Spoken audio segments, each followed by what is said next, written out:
Since I'm getting ready to head to Chicago, I thought I'd turn you on to another show, an NPR show, a TED Talk podcast show. To let you know more about it, here's Guy Raz. Hey, it's Guy here, and we have a new episode coming up right now.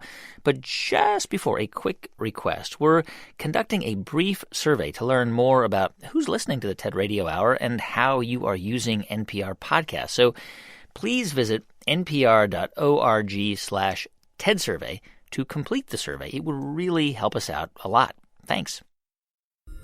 This is the TED Radio Hour. Each week, groundbreaking TED Talks. TED Talks. TED. Technology. Entertainment. Design. Is that really what it stands for? I've never known that. Delivered at TED conferences around the world. The gift of the human imagination. We've had to believe in impossible things. The true nature of reality beckons from just beyond. Those talks, those ideas, adapted for radio. From NPR. I'm Guy Raz. So if you've been watching TV in Norway on a Friday night a couple of years ago, and you tuned into the country's public broadcasting channel, you'd have seen a train. Actually, not a train, but the view from the train's windshield. And what you see gliding down some tracks in the Norwegian countryside are these snow-covered hills flowing by.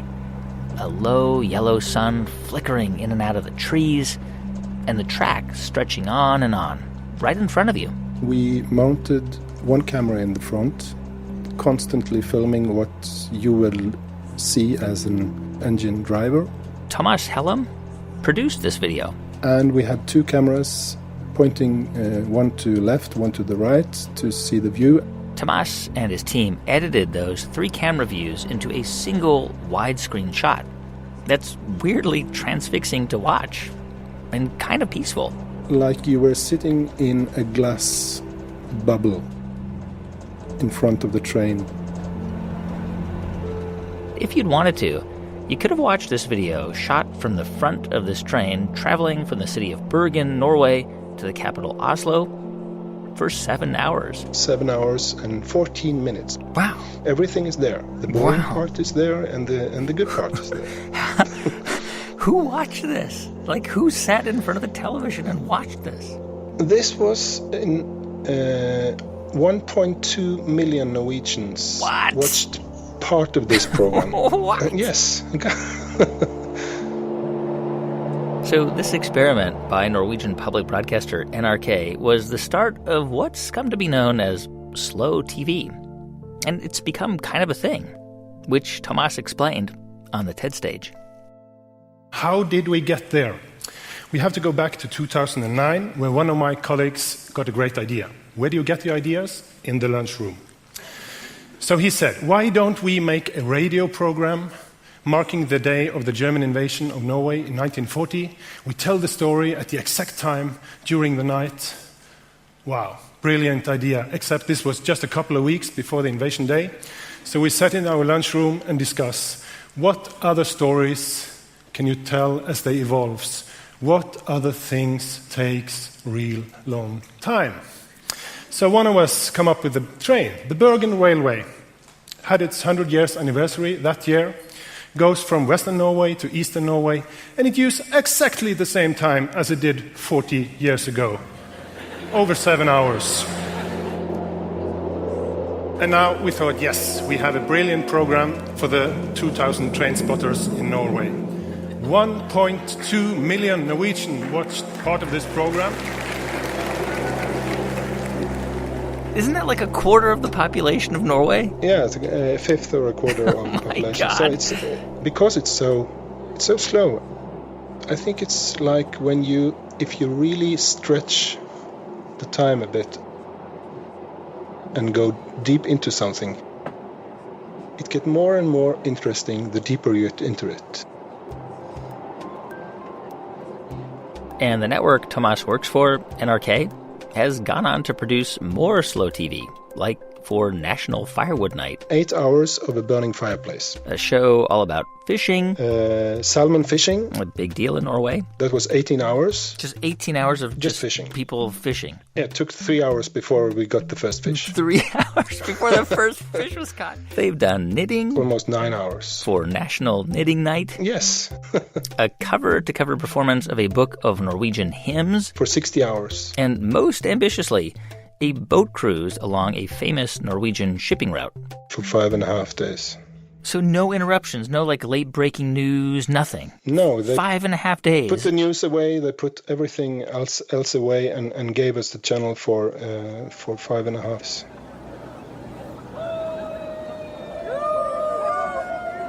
Watching that boat leave the harbor and then sail for hours and hours and hours. It's hard to remember that even though this is called slow TV, you're not watching something slow. You're watching something real, something happening exactly as it did. And we are living in times when coherent stories and context is somehow exotic. People are longing for some kind of connection or an unbroken story. So today on the show, slowing down. A social scientist who says doing it can give you more original ideas. A story about the lost art of letter writing, and even a master procrastinator, all with ideas about why taking it slow is hard, but important for all of us. People ask me about slow TV. They ask, could this be done elsewhere in the world, or are Norwegians particularly crazy? And I don't think we are. I think we have, with the slow TV, we have done something that reacts to a need among people. Trying to tell a story in full length, it can be a window to the world. And if you go on a train journey, if you go on a boat journey, you experience in the same slow way. And that's made me appreciate slowness, because it gives the viewer a possibility to take back some of the control.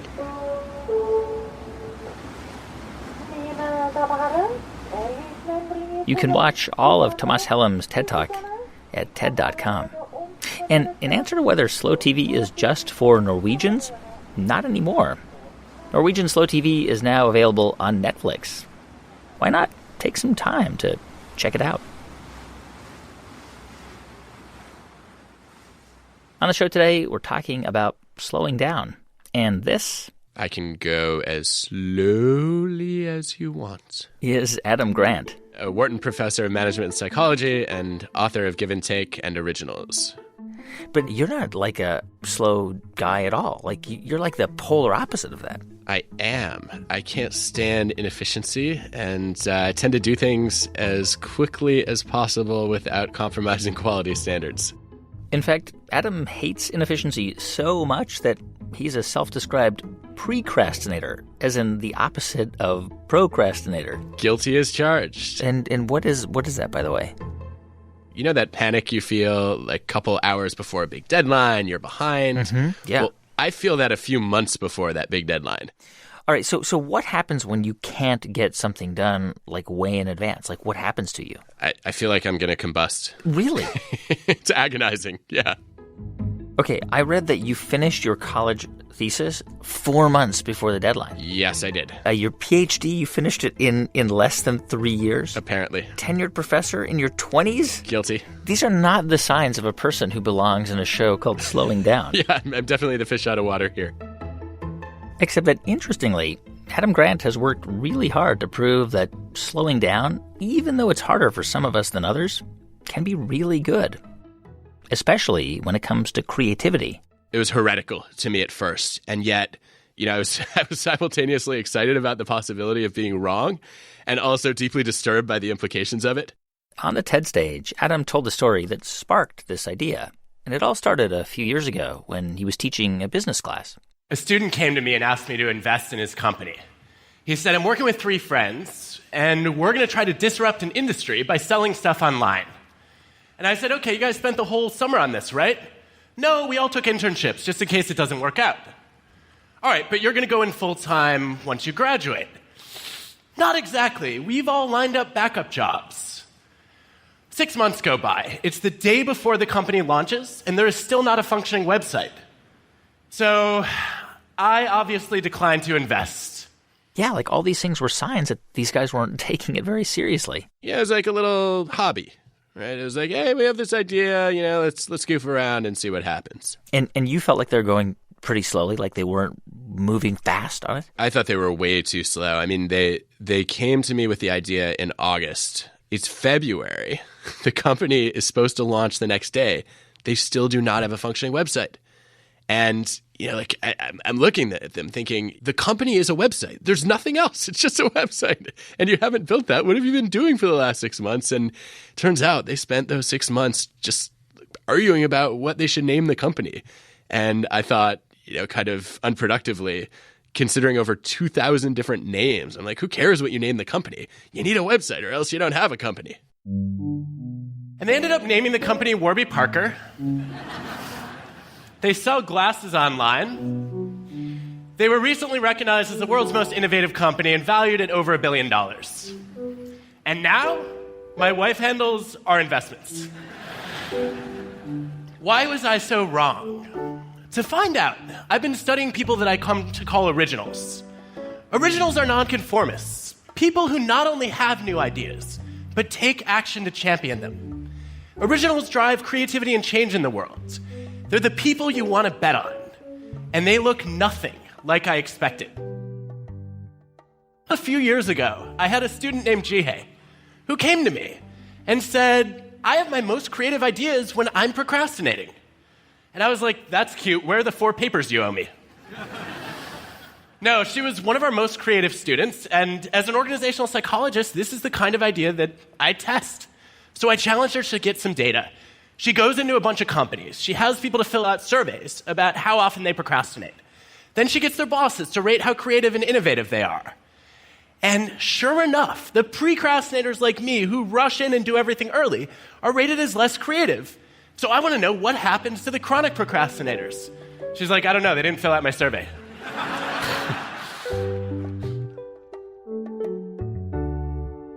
And there was this almost beautiful inverted U where, people who waited till the last minute, like the chronic procrastinators, they just had to rush ahead with their simplest idea because they didn't have enough time to work out the creative ones. But the precrastinators like me were also less creative because, we tended to rush ahead with our first ideas, which are usually the most conventional. And we also made the mistake of, thinking in very structured, linear ways, whereas, people who started early and then put it away for a while and then came back to it, they were much more likely to do divergent thinking and incubation, and that actually boosted their creativity. And we ran some experiments to show that, in fact, like forcing people to procrastinate or enticing them to procrastinate could boost their creativity as long as they didn't wait too long. Adam Grant, he'll be back in just a minute with the story of another experiment about the value of procrastination, where he was the test subject. That and more ideas about slowing down. I'm Guy Raz, and you're listening to the TED Radio Hour from NPR.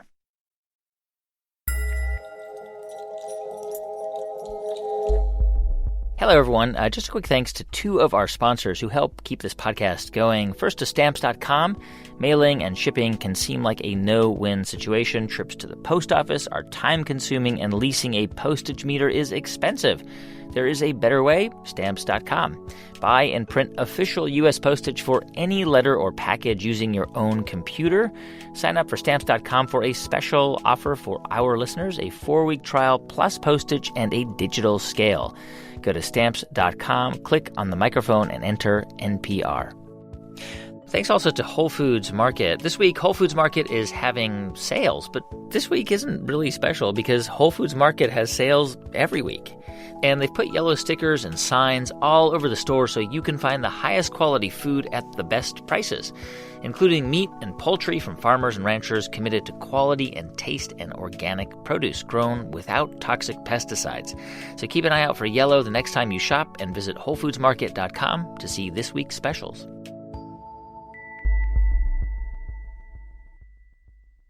It's the TED Radio Hour from NPR. I'm Guy Raz. And on the show today, ideas about slowing down. And just a minute ago, we were hearing from business school professor Adam Grant describe how, a few years ago, some students in a class of his really opened his eyes to the value of procrastinating and taking the time to work through a new idea.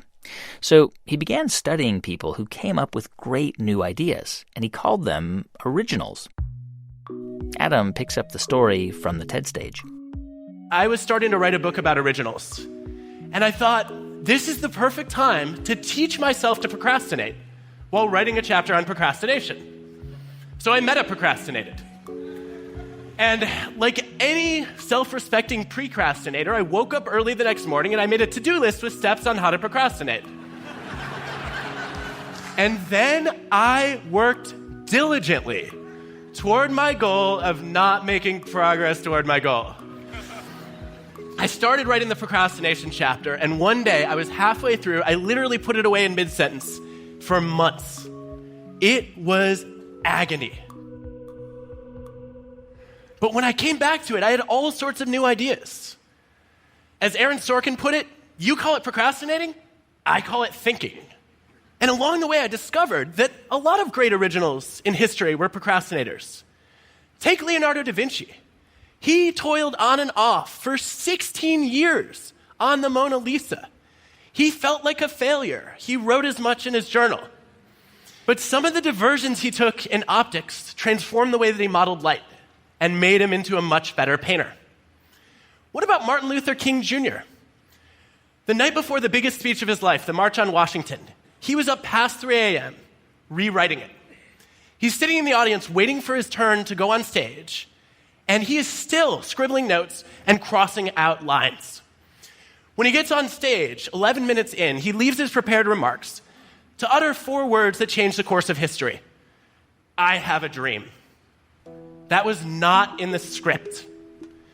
By delaying the task of finalizing the speech until the very last minute, he left himself open to the widest range of possible ideas.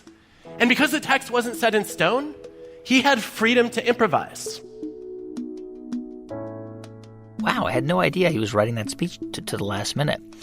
So what happens in the period between when we put something away? Let's say because we succumb to the laziest parts of ourselves. What happens during that time? How does that actually get gears in our brain working? Well, very rarely are people lazy about everything all the time. So what we look at as laziness is actually, being discouraged by something being really difficult. The psychologist Ian McGregor, who has incredibly fascinating research on what he calls compensatory conviction, which is when you're facing serious uncertainty, what you do is you start fleeing in a different direction. And you develop all this passion for something else that helps you escape from the thing that you're trying to get out of your field of vision. If you take that idea seriously, what often happens when we're putting things off or you're procrastinating, you are pursuing other things that could potentially be combined with the things that you're putting off. You end up testing out, different kinds of ideas when you're trying to solve a different problem. And then sometimes they end up feeding right back into the thing you were avoiding in the first place. Yeah, I mean, if you are constantly moving forward every single day without the opportunity to stop and just reflect or stop and do something completely different, you're going to be limited, right? You're going to be limited in what you're able to say or think. The experience I had while writing was so revealing on this. I put off the chapter. I couldn't get it worked out. I came back to it. And all of a sudden, I remembered this research on the Zeigarnik effect. Almost a century ago, this German psychologist wrote about how we have a better memory for incomplete than complete tasks. So you finish something, you check it off your to-do list, and it's erased. Whereas incomplete tasks, they have to stay active so that, we don't have to redo them. We remember how to pick up where we left off. It reduces getting into time. And all of a sudden, I was like, wait, so this is what's going on. When you put something off instead of finishing it, it stays partially active in the back of your mind. And that allows you, to keep going back to the well. And ironically, right, I left the task incomplete, and then I remembered the Zeigarnik effect about the benefits of leaving the task incomplete. I was like, okay, this is really annoying. But I think that is one of the things that really happens when you slow down is you keep it active in your working memory, and it can be really good for the tasks that you haven't quite solved yet. Adam says this is why truly original ideas are quick to start, but slow to finish. They take time. And the people behind those ideas often have a lot of doubts and often a backup plan in case the original idea doesn't work out. And this is what I missed with Warby Parker. They had backup plans lined up, and that made me doubt that they had the courage to be original. Now, on the surface, a lot of original people look confident, but behind the scenes, they feel the same fear and doubt that the rest of us do. They just manage it differently. Now, in my research, I discovered there are two different kinds of doubt. There's self-doubt and idea doubt. Self-doubt is paralyzing. It leads you to freeze. But idea doubt is energizing. It motivates you to test, to experiment, to refine, just like MLK did. Instead of saying, I'm crap, you say the first few drafts are always crap. And I'm just not there yet. So how do you get there? Well, it's about being the kind of person who takes the initiative to doubt the default and look for a better option. And if you do that well, you will open yourself up to the opposite of déjà vu. There's a name for it. It's called vujade. Vujade is when you look at something you've seen many times before and all of a sudden see it with fresh eyes. It's a screenwriter who looks at a movie script that can't get the green light for more than half a century. In every past version, the main character has been an evil queen. But Jennifer Lee starts to question whether that makes sense. She rewrites the first act, reinvents the villain as a tortured hero, and Frozen becomes the most successful animated movie ever. So there's a simple message from this story. When you feel doubt, don't let it go. What about fear? Originals feel fear too. They're afraid of failing. But what sets them apart from the rest of us is that they're even more afraid of failing to try. They know you can fail by starting a business that goes bankrupt or by failing to start a business at all. They know that in the long run, our biggest regrets are not our actions, but our inactions. The things we wish we could redo, if you look at the science, are the chances not taken. When do you know that the procrastination is productive, and when do you know that it's just destructive? Tomorrow, I hope. I think that probably the easiest way to think about it is to say procrastination can become creative when you've actively grappled with a problem. And that's why I like the idea of being quick to start and slow to finish. Being quick at the beginning and trying to accelerate a little bit of progress as you're generating lots and lots of ideas and trying to do that at a rapid pace. That's good. And then at that point, you want to slow down. You want to give yourself access to lots of different new insights, and then move back into productivity mode. And getting skilled at toggling between those two modes is probably what ultimately gets the best balance of creativity and productivity. Yeah, I mean, it makes a lot of sense, but the world we live in today requires instant feedback because everyone seems to have that information available at their fingertips, that we actually live in a much, much faster world than ever before, and that trajectory is just moving in one direction. Like, it'll be faster in 20 years and faster in 40 years. Yeah, I think that's a serious risk that we're facing, is that the faster we move, the less carefully we tend to reflect on things. I think about it in some ways as, the difference between being smart and being wise. Right? Being smart is all about, the speed at which you can process complex information. And you actually may get it right a lot of the time. But if you never take a step back and pause and ask, what if this isn't true? What if all of my assumptions are going to be wrong? Then, you're going to end up winning a bunch of battles and losing a lot of wars. Adam Grant, he teaches at the Wharton School of Business. He wrote a book about this idea. It's called Originals. You can see his entire talk at TED.com. So for all of Adam Grant's research about procrastination and slowing down, there's a right way to do it and a wrong way. Can you introduce yourself, please, Tim? Yeah, I'm Tim Urban. Tim's a blogger. His blog is called Wait, But Why? And Tim blogs on all kinds of topics. The cool thing about that is I can kind of switch it up based on whatever I'm interested in. And like any other job, being a blogger comes with job responsibilities. In fact, Tim has a list posted on his website. So my responsibilities are passionately underestimating how long each post will take to do, pacing around in his underwear, hating himself. That's one of my major responsibilities.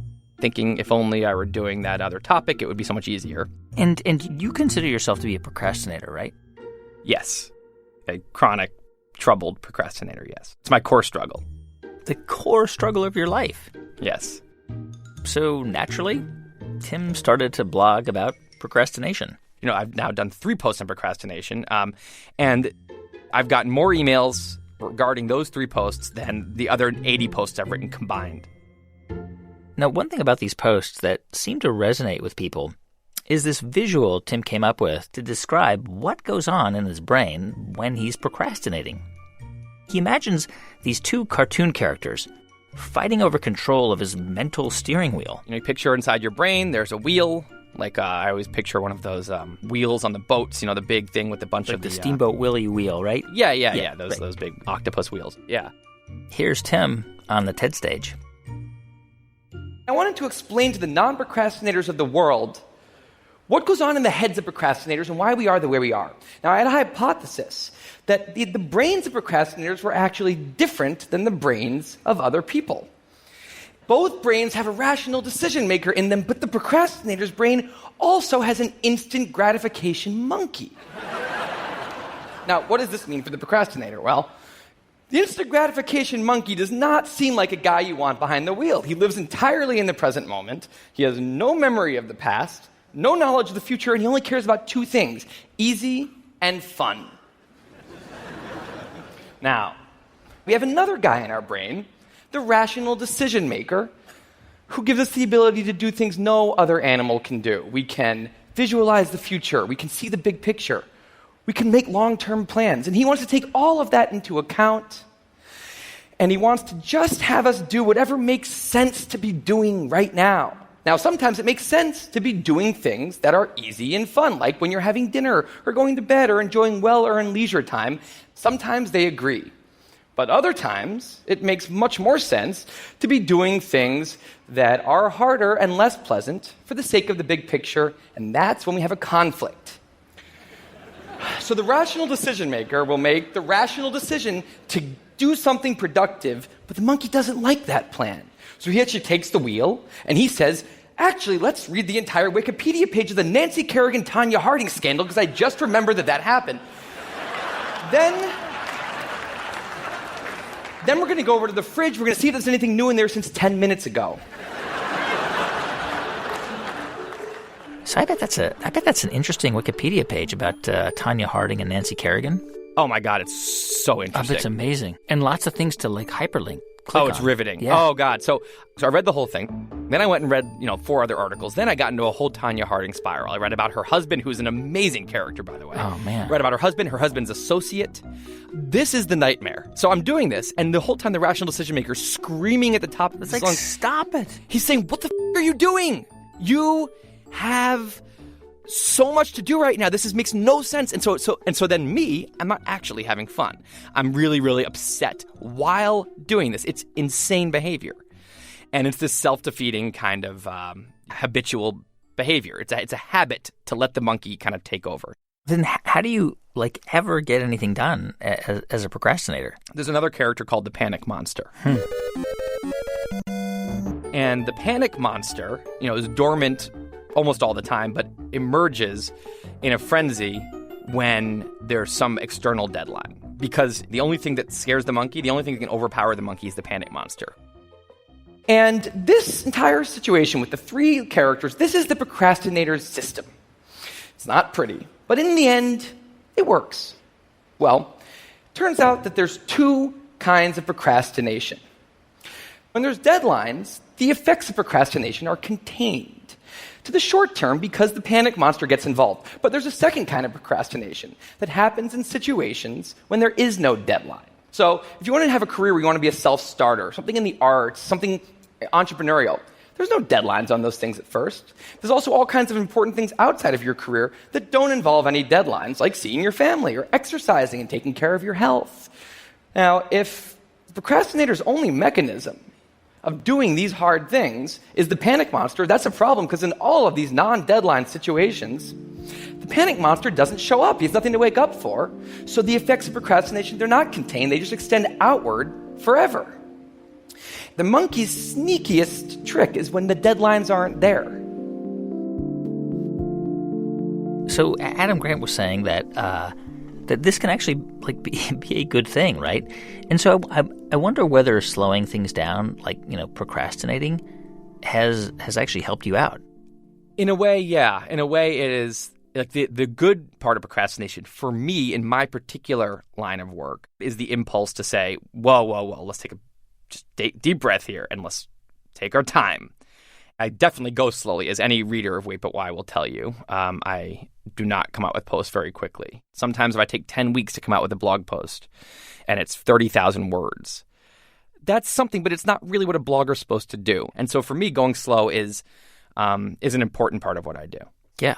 I mean, think about your blog has been pretty successful, and the sort of the conventional wisdom about the internet is, fast, brief, clickbait stuff, and you get lots of readers and you post, whenever you can. Oh, yeah, absolutely. For me, I mean, I wasn't a good business plan to try to out BuzzFeed. They write 1,000 articles a day. I'm going to write 2,000 articles a day. That's obviously, I have no chance of doing that. And I definitely believe that the ability of Wait But Why to gain a readership is directly tied to, me spending 60 or 80 hours on every single post. And they don't come out very often, but when they do, the quality is apparent. It's apparent that someone spent a long time on that. I mean, that's the thing. I feel like, the idea of slowing down, even when it takes the form of procrastination, has huge benefits. Absolutely. I think that for someone who wants to kind of really invent something that seems new or that seems, that really seems fresh, that takes emotional and mental toil over long periods of time. It doesn't just happen. But procrastination is different than slowing down. Procrastination often forces you to slow down, which is why it can be kind of an indirect asset. So for me, all I cared about when I came out of college was doing a creative pursuit of some kind, whether it was writing music or writing. And I didn't start doing, one of those creative passions full time till I was 31. That procrastination set me back 9 years there. So I think the answer isn't to be a procrastinator. That's someone who's not in control of their own life. The answer is to be in control and to know that it's smart to slow down and to do that in a controlled, intentional way. Tim Urban, his blog is called Wait But Why. You can see his entire talk at TED.com. More ideas about slowing down in just a minute. I'm Guy Raz, and you're listening to the TED Radio Hour from NPR.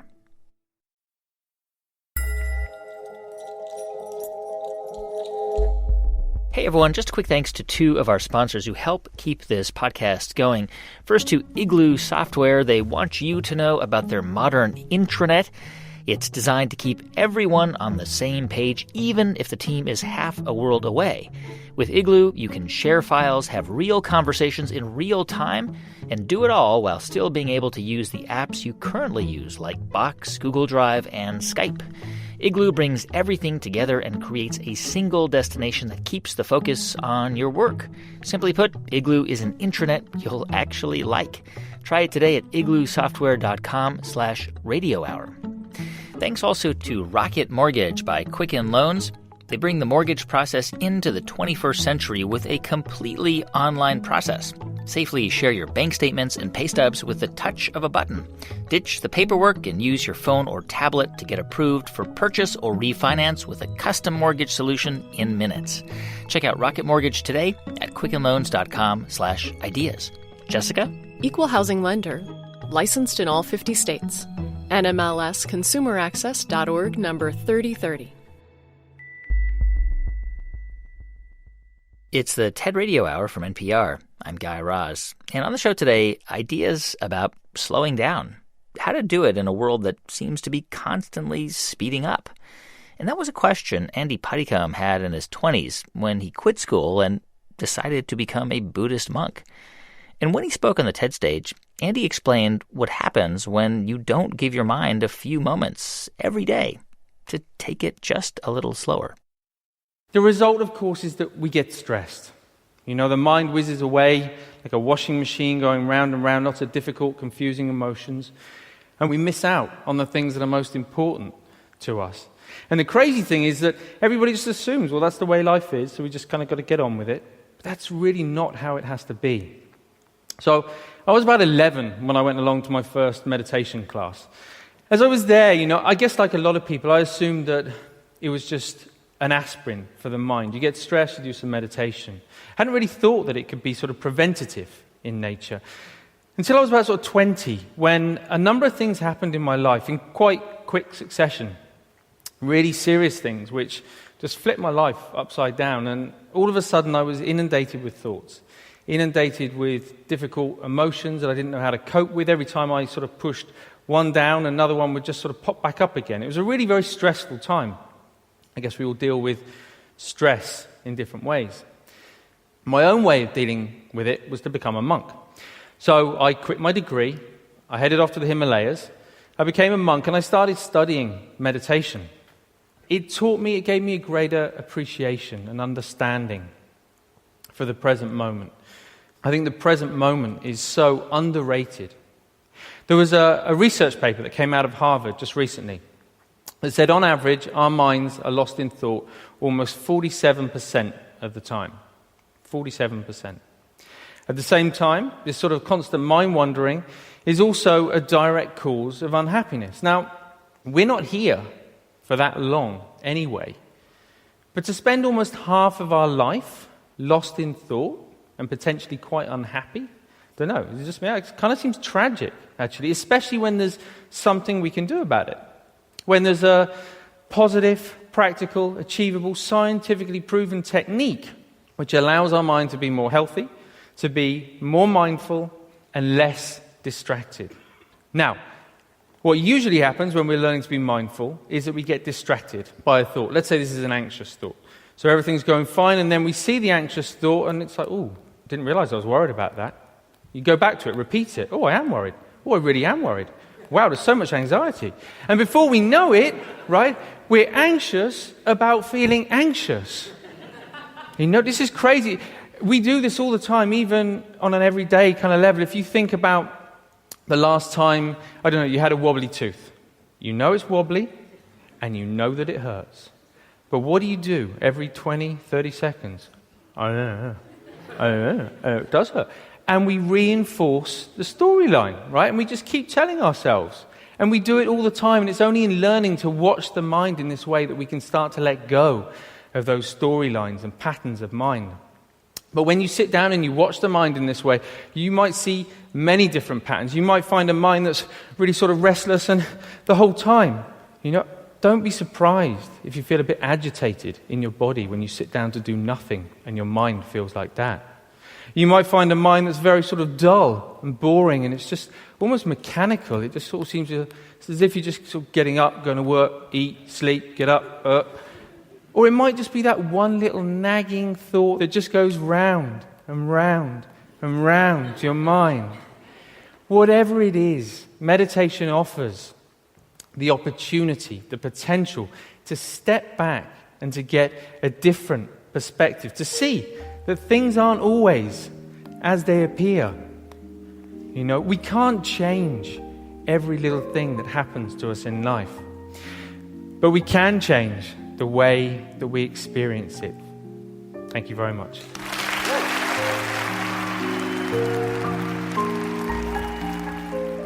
That's Andy Puttycombe. By the way, he co-founded a meditation app. It's called Headspace, and you can see his entire talk at TED.com.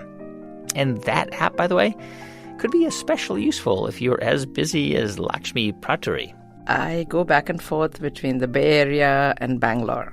Lakshmi works in the Bay Area a lot, but she's still got family back in India, where she runs a big conference every year. How long is that flight? 24 hours. Right, okay. Give or take. It would be better if it was faster, wouldn't it? I don't know. Sometimes I enjoy my quiet time on the plane. For those 24 hours, I don't talk to anybody. Nobody can call me. I can't call anyone. It sort of separates me from all the crazy rush stuff that we do all the time. Another way Lakshmi likes to slow down? By writing letters. As I write, I feel like there's an artwork happening on this piece of paper. Nobody else writes like that. It's nobody else's signature. It's only mine. Now, Lakshmi didn't always feel this way. Back when she was in college, her father would send her letters every week. Oh, yeah. He would mail them regularly to me. I mean, I lived in America. My dad lived in India. And every week he wrote a letter to me. I mean, without fail. But I was in my busy life, working, etc. And I would see this letter and I go, okay, he wrote a letter. I'd just skim through it and put it away. But never really read them. Yeah. It was like, oh, okay, Dad, he writes every week and someday I'll catch up with it. Lakshmi did eventually catch up with all those letters from her father, but it wasn't until many years later, after he passed away. And that's when she came to really understand what they meant. Lakshmi explains more in her short TED Talk. My father left me a legacy of his handwriting through letters and a notebook. In the last 2 years of his life, when he was sick, he filled a notebook with his thoughts about me. He wrote about my strengths, weaknesses, and gentle suggestions for improvement. quoting specific incidents, and held a mirror to my life. After he died, I realized that no one writes to me anymore. Handwriting is a disappearing art. I'm all for email and thinking while typing, but why give up old habits for new? Why can't we have letter writing and email exchange in our lives? There are times when I want to trade all those years that I was too busy to sit with my dad and chat with him, and trade all those years for one hug. But too late. That's when I take out his letters and I read them. And the paper that touched his hand is in mine, and I feel connected to him. So maybe we all need to leave our children with a value legacy and not a financial one. A value for things with a personal touch. An autographed book, a soul-searching letter. So, what do I plan to leave for my son? My own notebook. Your talk is really kind of a parable for the lost art of writing by hand, right? Because we have to move so quickly, right? People send us emails and just expect to receive a response right away, very, very quickly. Right. And yet, there's something lost about immediate responses. There's something a lot that we lose when we don't have time to reflect on what it is we want to say and what meaning we want to give to the words that we commit to an email. Yes. And also there is something about just waiting. It's painful, but also there is something absolutely beautiful about not knowing when that letter is going to come and that excitement when you receive it. I think when you get things too easy, too quick, your expectations become more. Of course, I do think sometimes that I've been fed too much of Indian movie, so I have this sense of romance, this sense of waiting and longing, etc. But I just feel there's something magical about it, to just wonder meanwhile, I wonder what that person is thinking, I wonder what's happening, will I get this letter? And by writing, it's just to show that I have taken the time to write to you, which is somehow very, very beautiful. Lakshmi Praturi. She's the CEO of Inc. Conferences. You can see her entire talk at TED.com.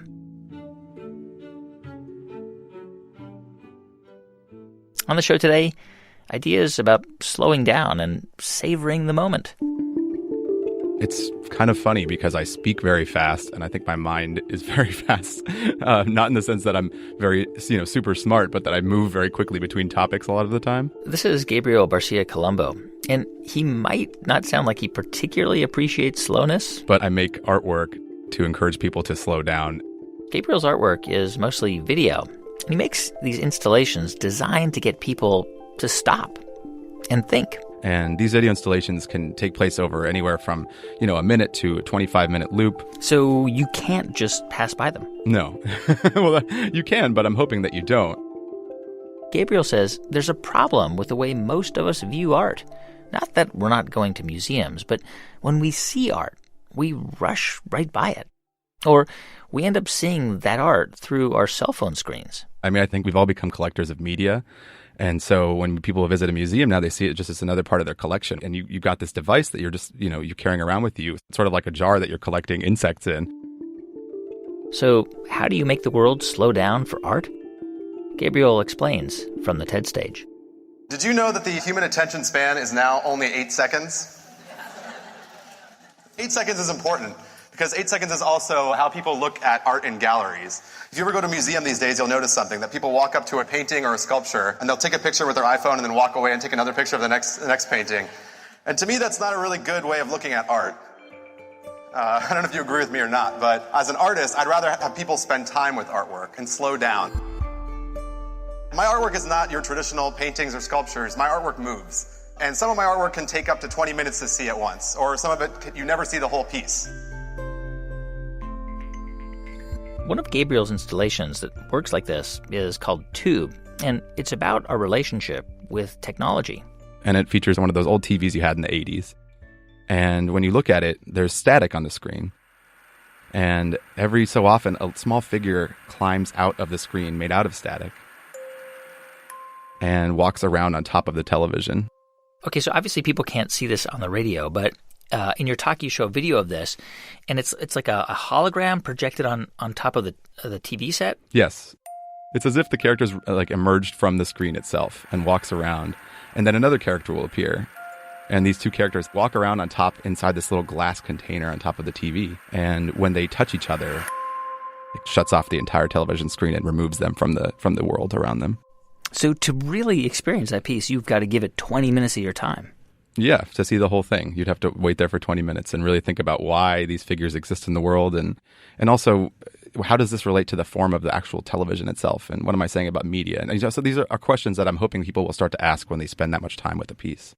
That's really what you want to happen. You want people to be forced to kind of think. Yeah, I want them to ask questions. I think that I want them to think about how their life relates to the piece as well. In the past few years, Gabriel has taken his art out of the museum and into crowded, hectic places. Places where art is the last thing on people's minds.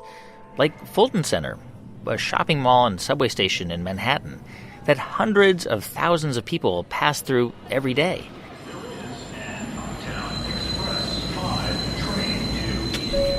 So Gabriel thought, what better place to get people to slow down? It came from this idea of walking around New York City streets and seeing these little interactive moments that you may miss. Everybody's missing all these great things that are happening, right? There's all these little plays that are happening around New York. So I came up with this idea of shooting these tiny little scenes of New Yorkers, these portraits of New Yorkers, in super slow motion. So I filmed over 50 people, and in this Fulton Center, there's going to be 50 different screens that are around the space that are showing advertisements, usually. But every 10 minutes, they're going to fade out, and they're going to show video art. So these takes are actually done over about 2 seconds. These are 2-second takes that are stretched out to 30 seconds. So you're going to be surrounded by these slow motion portraits. So what did it look like in the subway? It's 52 different screens, so it's this very, very... And some of the screens are 30 feet tall, and some of them are 18 feet wide, and some of them are just normal screens. But the idea is that at one moment, they'll all go to this piece at the exact same time, and you're sort of in this it reminds me of being in an aquarium, but with people instead of fish. So if you just pass it by, it looks like a static image, but actually it's just a very slow-moving video. Yes, it's a very slow-moving portrait. We film at 1,000 frames per second. And what I love about it is that you can see things at that speed that you can't see in your normal life. What's great about that is that for some of the dancers that we filmed, you can really see the way they move their bodies in a different way, or even just their expressions on people's face. I filmed these two older women that were good friends, and they came dressed in sort of their beach outfits. And at one point, one just sprayed the other with a bottle of water, and the reaction to her being sprayed is just very authentic. And you can really see the muscles in her face move and react to this scene in a way that you wouldn't even be able to notice it in real life. So have you ever stood in Fulton Station and just watched how people respond to it? Yeah, and that's the best thing that I got out of this piece, was watching people sort of on their phone walking through the station. They look up for a second, and then there's a giant tattooed girl dressed as the Statue of Liberty in front of them, and she flicks her lighter, and it turns on very slow motion. You see this flame burst on the screen, and they stop and they look at it, and they don't know what to think. And if that just breaks them out of their daily routine a little bit, that'll make me happy as an artist. Yeah. Do you work slowly? Yes, definitely. For one of these artworks, in terms of a process, it can take me up to like 2 years to develop. Just because of all the moving parts? Because of not even just because of the technology, but more because I want to get the idea right. And I'll do a drawing, now, and then 2 years from now, I'll revisit that drawing and look at it and redo it again and think about what it means to me and write down, a bunch of brainstorming sheets on that drawing. And then maybe it'll come out 3 years after that sometimes. But I like to have things percolating in the back of my mind. I find that I can reflect on things better when I have an idea that sits there for a while. It's like a cheese. By the way, you speak pretty fast for a slow guy. Well, I didn't say I'm not a nervous person. I think it's just my mind works in these loops, and so I try to jump to the next loop really fast. And sometimes that's why I have to stop myself and slow down and write some stuff down. Really looking at things in their smaller form rather than trying to just find the next thing or to answer the next email or to get that done. Maybe it's not all about completing a task. Maybe it's about admiring something for a little bit. Gabriel Garcia Colombo is an artist based in New York. You can find more of his TED Talks at TED.com. And by the way, his Fulton Center installation has since closed, but he plans to rotate it through other New York City subway stations soon. And to find out where you can see Gabriel's work, we have a link at our website, TED.NPR.org.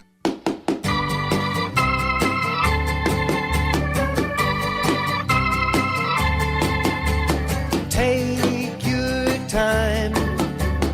I can wait. Hey, thanks for listening to our show on slowing down this week. If you want to find out more about who was on it, go to TED.NPR.org. Our production staff at NPR includes Jeff Rogers, Brent Bachman, Megan Kane, Eva Grant, Sanaz Meshkinpour, and Casey Herman, with help from Rachel Faulkner and Daniel Shukin. Our partners at TED are Chris Anderson, Kelly Stetzel, and Janet Lee. I'm Guy Raz, and you've been listening to Ideas Worth Spreading right here on the TED Radio Hour from NPR. Hey, I'm Mike Malarso. I'm going to show you guys how to use the Uber app. If somehow you still have no idea what Uber is, just imagine it as a much cheaper version of a taxi cab that you can summon from your phone.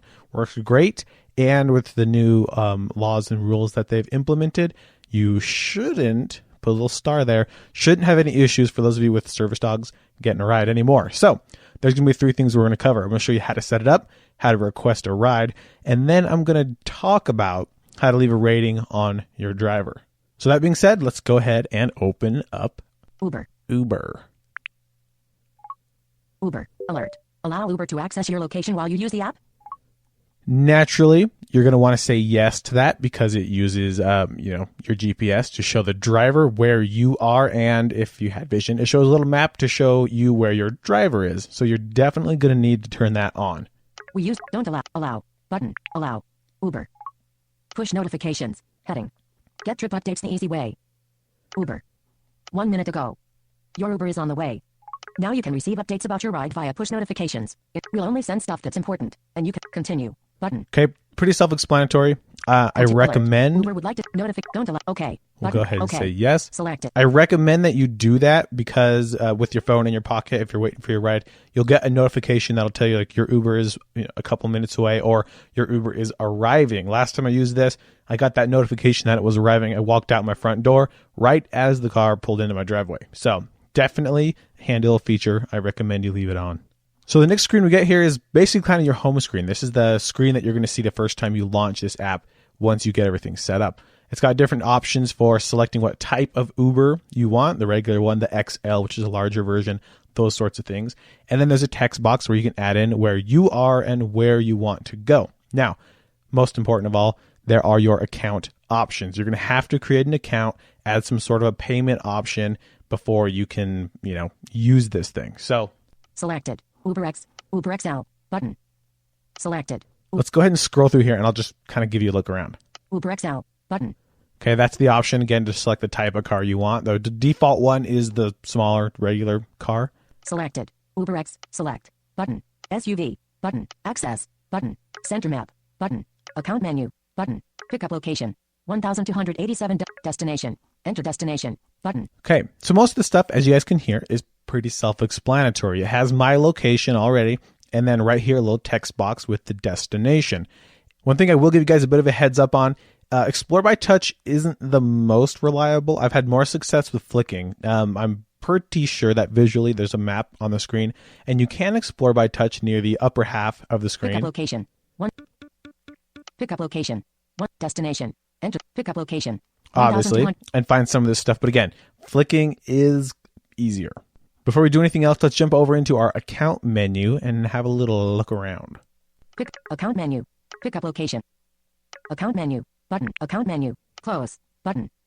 All right. Mike Malarsi. As you can hear, I'm already logged in. I did delete it and reinstalled it, but it saved all my login info, so I couldn't go through the entire login process with you guys. It's going to ask you for a phone number. It's going to send you a code to type in, and I'm pretty sure it's going to prompt you to add a payment option right there. You can use PayPal. You can use a credit card, and they've got this little feature where it turns on your camera, and you're supposed to be able to hold your credit card right up in front. I could not get that to work. I ended up doing the PayPal route just because that ended up being much, much faster than trying to get my stupid card to scan. So keep that in mind. Close. Button. Payment. Button. Okay. If you, for whatever reason, screw that up or want to change it, right here in your account options is where you can find all your payment settings. You can come in here, add some new ones, get rid of the old ones, manage everything about it. History. Button. Help. Button. Free rides. Button. Promotions. Button. Notifications. Button. Drive with Uber. Settings. Button. About. Button. About. Button. Okay. Pretty much all the normal kind of stuff you get presented with when you look into settings and any sort of the apps like this. You can come in here and kind of poke around. But like I said, it's been a bit since I've gone through the whole process of setting this up, but it does a pretty good job of walking you through step by step. And remember, Explore by Touch isn't always the best option. You might have to do a bit of a combo. Sometimes the app can be a little bit weird, but it is usable. Setting it up, like a lot of these apps, is often the hardest part. Requesting a ride is the easy part. So let's go ahead and do that. Mike Millars. Close. Button. Close. Pickup location. 1287. Okay, it's already got my pickup location. Let's go to destination. Destination. Enter destination. Destination. Search field. Okay, we get a little text field here. Sportsman's Warehouse. Inserted Sportsman's Warehouse. Okay. Pickup location. 1287 All right. W. Again, up toward the top, it still has our pickup location, and I haven't hit the return key or go, whatever the keyboard shows down there. But if I just move my finger down my screen, I'll get some suggestions, some matches to my search. Sportsman's Warehouse. 7200. Sportsman's Warehouse. West Riverdale Road, Riverdale. UT. Sportsman's Warehouse. Heber City, UT. Sportsman's Warehouse. 7200 South, Midvale, UT. Button.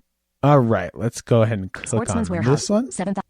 Once your destination's in there, everything is looking good. Go ahead and flick to the right until you find clear destination. Set pickup location. This. ETA 5 minutes. Button. And as you can hear, ETA 5 minutes. It's not a long way. So we're going to click on Center this. map. Button. And so most of your screen here is going to be taken up by a map. There's a few things, though, down kind of toward the bottom that I want to show you guys. Center map. Back. Button. Confirmation. Pickup location. 1280. Okay, it's got the pickup location, obviously. Destination. Sportsman. It has where we're going. Clear destination. Payment. PayPal account. Fare estimate. Button. It's got our payment option and a fare estimate. You can click on this and it'll give you a rough estimate based on where you're going, surge pricing. There's things like that. There are factors that may change the price. So keep that in mind when you're using this. It won't always be the same price to the same location. If you go somewhere Saturday night at 8, 9 p.m., it's probably going to cost you a little bit more. Promo code. Button. If you got a promo code, you can type it in right there. Request UberX. Button. And when you're ready to go, you push that button right there. And now I'm not going to do it because I actually don't want to go to Sportsman's Warehouse right now. I've got a podcast to edit. But that literally is all there is to it. That's how you set it up. That's how you request a car. And the last thing, the final step, is reviewing your driver. Like I told you guys back at the start, if you turn your notifications on, you'll get alerts on when your driver is going to show up and when they're actually kind of pulling in next to you. And often they can even call you. They might just honk the horn. You never quite know what the driver is going to do. But usually pretty simple. The times I've used it, I've never had an issue with the driver. Everything has gone perfectly. And when I arrive at my destination, I get a little alert on my phone that tells me how much I just paid for my ride. And when you open up the Uber app, it'll take you directly to the screen to leave a star rating on your driver. 1 for pretty crappy and 5 for great. So if you have a good experience, just give them 5 stars. Most of the time, they're pretty great. I know there have been people in our community that have had issues, but for the most part, things really do work well. Once you leave them that rating, that's really all there is to it until the next time you need to request an Uber. Uber is available in most areas, so I recommend that you check it out if it's something you might be interested in. Sorry to our Austin listeners, Austin, Texas. I know the city kicked them out, so you guys are kind of out of luck now. But for the rest of us, this is a great resource that I recommend you have on your phone. Even if you're not planning on using it, it's a good backup, a good just-in-case sort of a tool. That's all I've got for you right now, folks. I hope you enjoyed it. If you guys have any questions, go ahead and reach out. I'm on Twitter at Mike Malarcy. Thanks for listening, and I'll see you guys next time. Thanks for joining me with this episode of the Tech Cove. Thanks for the Uber update. That will definitely help me out when I get there. Between this episode and the next, I'm going to get the Tech Cove together. You know the drill. Format, erase, and unplug. So I can set everything up when I get there. Oh no, I got to tell the others. Till then, I think it's time to shut her down. Thanks for listening to today's Tech Cove. We hope you've enjoyed today's program. Tune in again next week at the same time for another edition with Sean Hosbury. Hey everyone, it's Guy here. We have an app at NPR that we really like. It's really great, and we'd love for you to try it. It's called NPR One. You can use it to listen to NPR news shows and podcasts, and as you do, it actually listens to you. It figures out what you like best and then gives you more of that. So you can download NPR One now, try it out. You can find it on your app store right now.